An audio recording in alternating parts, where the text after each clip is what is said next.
Yeah, it's just the finish has just been a little bit of a never.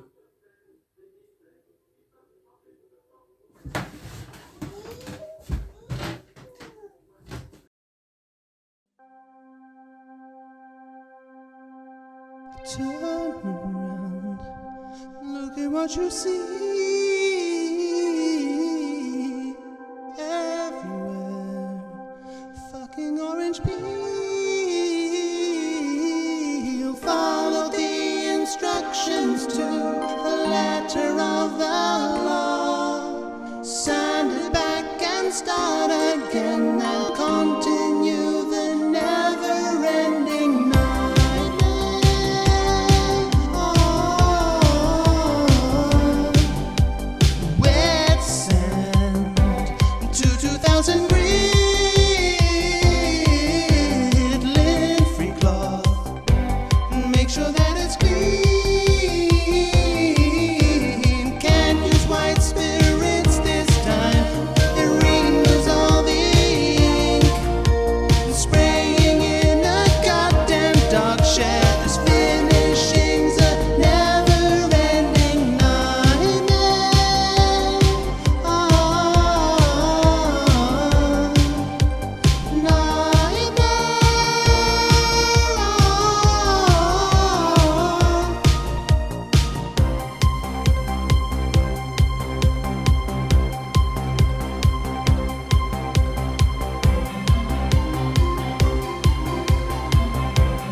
Hello, bonjour mate. Welcome to Climo Custom Guitars, episode 3 of the Great Guitar Build-Off for Hephaestus, my Greek god of blacksmithy and fire-inspired Telecaster for 2021. So, where have I got to? Since we last saw each other, I had taken the body and I had basically made a rough shape out of it. I'd had my skeleton blued with blow torches and inserted into the underhorn section, which I'd cut off. I'd mounted bismuth and sort of crafted and molded up some black dyes and inks and sawdust to make a rocky geode structure. I had I had charred, set on fire and charred up the rest of the top horn section and the rest of that, and then set it all on epoxy, and it all took a bloody long time. Actually, you know, we were trying to do this entire competition has been run through winter in the UK, and it's taken a while this year to actually get kind of warm enough to really do stuff, especially when you need to keep things at a constant 20 degrees or whatever. So one sort of thing to notice, which I think the eagle-eyed viewer would have noticed, is that during this competition and the filming, you may have noticed where I'm working in my back garden, the state of it somewhat deteriorating. When we bought the house, the outbuilding was falling down, quite literally, and we knew that, and we knew that when we took it on. But it was reaching the point where my daughter was needing to run around outside, couldn't keep you locked in anymore, and so in order to do that, we were going to have to knock it down and finally replace it. So we started that. So next year, and for my future builds, I can actually now have a workshop to build in, rather than what I have been doing, which is building on a job site. Before I could continue shaping and planing Hephaestus, I needed to do my cavities, which, who were misses. So out came the Forster bit, and we started attacking the pickup cavities, the back cavity, the control cavity I should say, and the neck pocket. This time around, whereas in the past I have used the old MDF trick, I've found those to be a bit unreliable, because both through humidity and just use or pressing too hard with the router bit, if you're trying to be quite snug, they wear away, right? MDF is just basically sawdust and glue. Really, I know it's not exactly that, but that's kind of what it is. So it tends to wear away, it frays up, it swells with any slightest spit of water. As I said, I've been working outside. I got rained on a lot, so a couple of my templates are now pretty much useless. So along came some leftover 18mm thick as shit plywood, right? Proper Russian spruce stuff, not this, you know, ready-man stuff you get from Wix or anything, the proper furniture construction grade stuff. Once that was in place, that wasn't going anywhere. So I got a much better result this time. The other thing I did was that I was not about to bugger this up. All the elements I had going on there, right? I had the epoxy, I had the char, I couldn't just strip those back and start again. It's forgetting the cost, the thing would be ruined. So this time around, I did do it incredibly accurately, but then also having purchased proper chisels, which you have to do if you're going to be getting into this, you need proper chisels. I mean, I have made do without band saws, without scroll saws, without first few guitars I made do without a spindle sander, but you need good chisels if you're doing any form of carpentry. Since I bought mine, Narex, if anyone's interested, they're not top of the line, but they are pretty bloody good. Better than any shit you get from, again, Wix. Just don't go to Wix for anything. Right, so I got my proper chisels and I was able to route the neck cavity, neck pocket I should say, to within about 1mm or so each side, and then I went at it by hand with proper chisels, and the result was perfect. Just perfectly snug. I could almost have picked up the guitar, yet it's still slotted in. You know, if you throw a bullseye with a blindfold on, but you were trying to throw a bullseye with a blindfold on, is it luck? Yeah, some luck, some skill? I'd like to think so. Most evidence is probably the contrary. So with all of my cavities and neck up pockets routed, I was then able to start shaping the body. So I could go back to my horrible Wix belt sander and put it through the pain of sanding off that much epoxy to shape it. I initially wasn't quite happy with exactly how the horn shape. It was a little too narrow on the underhorn. I wanted a wider sweep. An old Seinfeld joke in there.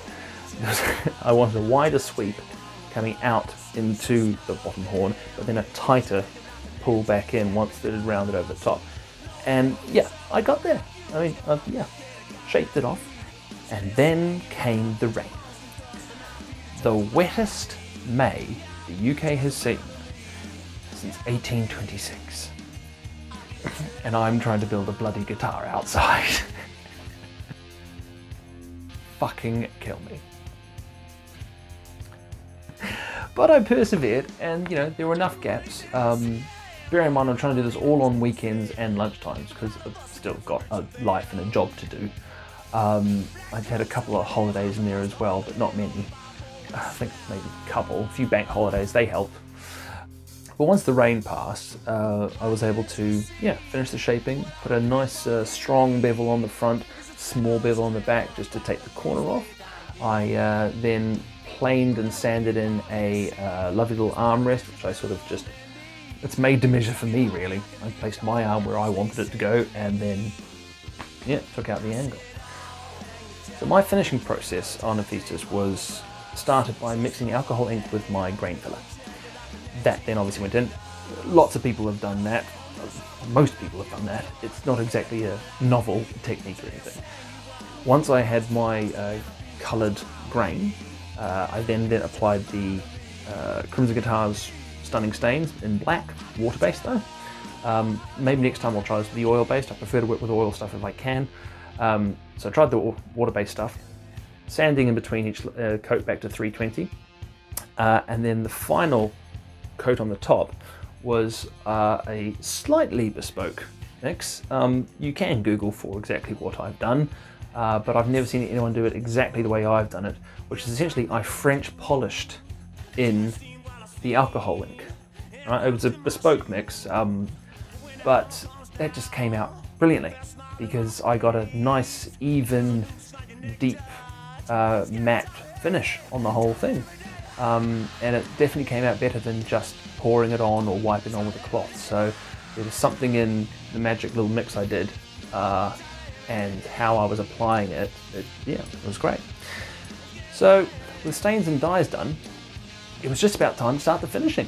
And because I completely got the timeline wrong and I thought that the competition ended at the end of July, not the end of June, I very quickly realised I was running out of time. One thing I could certainly not afford, even if I had organised things so like I was working on the neck or something, or pre-doing the wiring while it was happening, I could not afford a 2 to 3 week cure for polyurethane. Right, like the proper hardening process where before I can then go back and mechanically buff it. I just, that time was basically now gone. So I turned to, somebody offered on Instagram a suggestion of catalyzed 2K lacquer, which opened a Pandora's box of YouTubing and Googling for me on what the hell is a catalyzed lacquer. What a catalyzed lacquer is a lacquer with essentially an accelerator, which you break in the can and the can is useless after about 8 hours. So you get out the coats you can, but each coat is finished within about, and touch dry within about 5 to 10 minutes, and basically dry and ready for recoating within an hour. So I get on 3 coats. Hey, that'll work. Orange peel, oh my god. The amount of prep work and everything I'd done to try and make this, you know, good, and the amount of orange peel I got. No, I haven't got an analogy or a joke for it. It was just an absolute metric ton of orange peel. It would almost look like a beautifully designed artistic, you know, technique, if that's what you were going for. It wasn't. So after the first round of that, which was, I think I used 2 coats, and then I went and sanded that back to get rid of some of the orange peel. And at that stage, I'd basically already gone back to the wood. And I took it very, very slow with my wet sanding on that. So I decided, right, it's going to have to go back in again. Yeah, thanks to Brad Angove for this. He was the one who sort of suggested I, take it back and put more layers on. So I went back at it again and put on another 3 layers. More orange peel, arguably worse than the first time. Oh, you can see now why I was calling it the never-ending nightmare. Because time was starting to get a bit thin, because I still had got all the polishing, I had the neck and everything else to do. This was not something that I could afford. I could not afford weeks and weeks and weeks of experimenting on a new process, only to then have to stop and go back to something else entirely, right? And this was never going to be one that I could just oil because of the epoxies and everything. It was just turning into such a palaver. But I persevered, and so after 3 spraying sessions, I got to a place where I was happy enough that I thought a strong cut and polish, because I had about 6 layers built up on this by now. Well, I built up 6 layers, but then sanded it back down to probably somewhere between 2 and 3. By the time it was polished up, it just looked great, and it kind of got to me that this thing that was in my head, I think, as I said, apart from maybe wanting a few more crystals directly underneath, parallel to the neck, in the scoop of the horn, a few more crystals in there perhaps, but to be honest, wouldn't even notice them. And the angle you're playing at, you'd hardly ever see them. But the way it came up was just, yeah, just happy, really. So with the body just basically done, I was able to start focusing on the neck. Now, I'm in the kit build, so the neck I have is a prefabbed one. I have one which I did not prepare earlier. This is the neck for the Yeti. So apart from Hephaestus having a maple top fretboard, this is practically the same thing. I think they're made by Shamonix, ones off eBay. They're actually pretty good, can't really complain about them too much. The frets basically come unfinished. I think they say that they're finished, but they're not. I mean, you could grate cheese on this. It's so I've had to learn how to file and dress and crown frets, which is fine. I wanted to learn that anyway, and I've got to do that learning on the Yeti.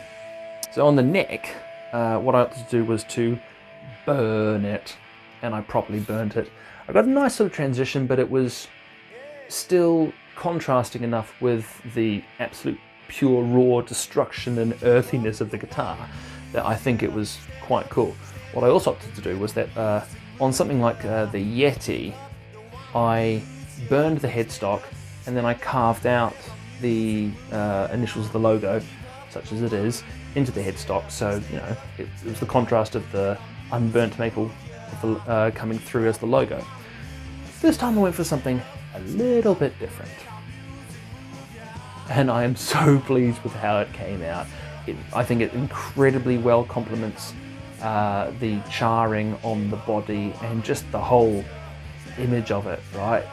It's, you know, it's Greek gods, it's fire, it's earth, it's metal, it's steel, it's magma, it's destruction but creation at the same time. It is Hephaestus.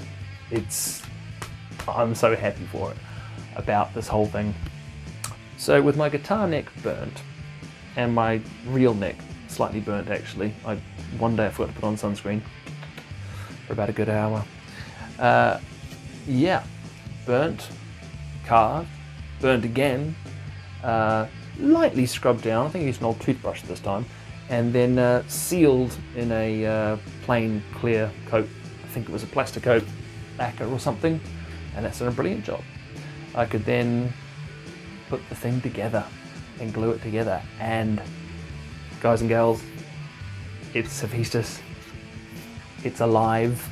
It now just needs a final bit of a cut and polish. All right, ka kite anō. See you later.